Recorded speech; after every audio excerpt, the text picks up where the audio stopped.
Dr. Lydia Devlin was a speaker for the dead. She was poised with the body of a young female. She'd already done the autopsy of the scientific kind. She was ready to pull the poor girl's ledger from the shelves of Death himself. "Father, hear my plea. See this child's hourglass. Grant me passage into her book of life," Lydia called softly as she held her hands over the body. Sidney Paris, the master of assassins, stood by watching in silence. He'd refused to leave her alone. The victim on the table had been attacked by some creature coming out to feed. Sidney wasn't going to allow it to be drawn to Lydia. He'd vowed to protect her as he had promised the spirit of Lionette. His lost Lionette. The whole room seemed to shift. There was a howling wind drove through the morgue, points of ice stabbing at them. "Something isn't right," Lydia said. "What do you mean?" Sidney called to her over the howling wind. "The creature is coming. It's drawn by the power. I can't stop it," Lydia called. Suddenly, the double doors burst open. A howling Vortilauk was poised in the door. He didn't even see Sidney. He saw Lydia, drawn to the power of death and the hold it had on him to draw him out of hiding. It had not been Lydia's intention.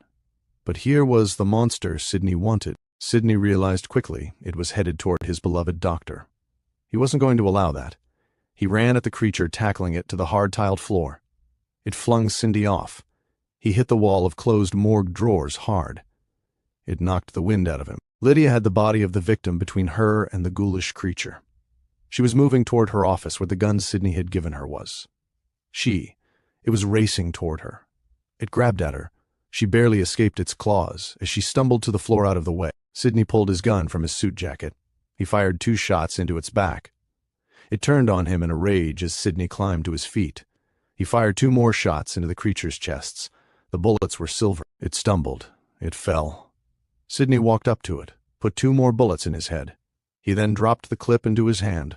With a quick reload, he put 2 more bullets in it. Lydia climbed to her feet. She was staring at it. The power had died away. "I'm sorry," she started. He shook his head. He extended his arms to her. She ran to him without hesitation. He let her bury her face in his shoulder as he dialed the number on the phone for his cleaner. This was not acceptable mess to leave in her temple of the dead. She spoke for the dead.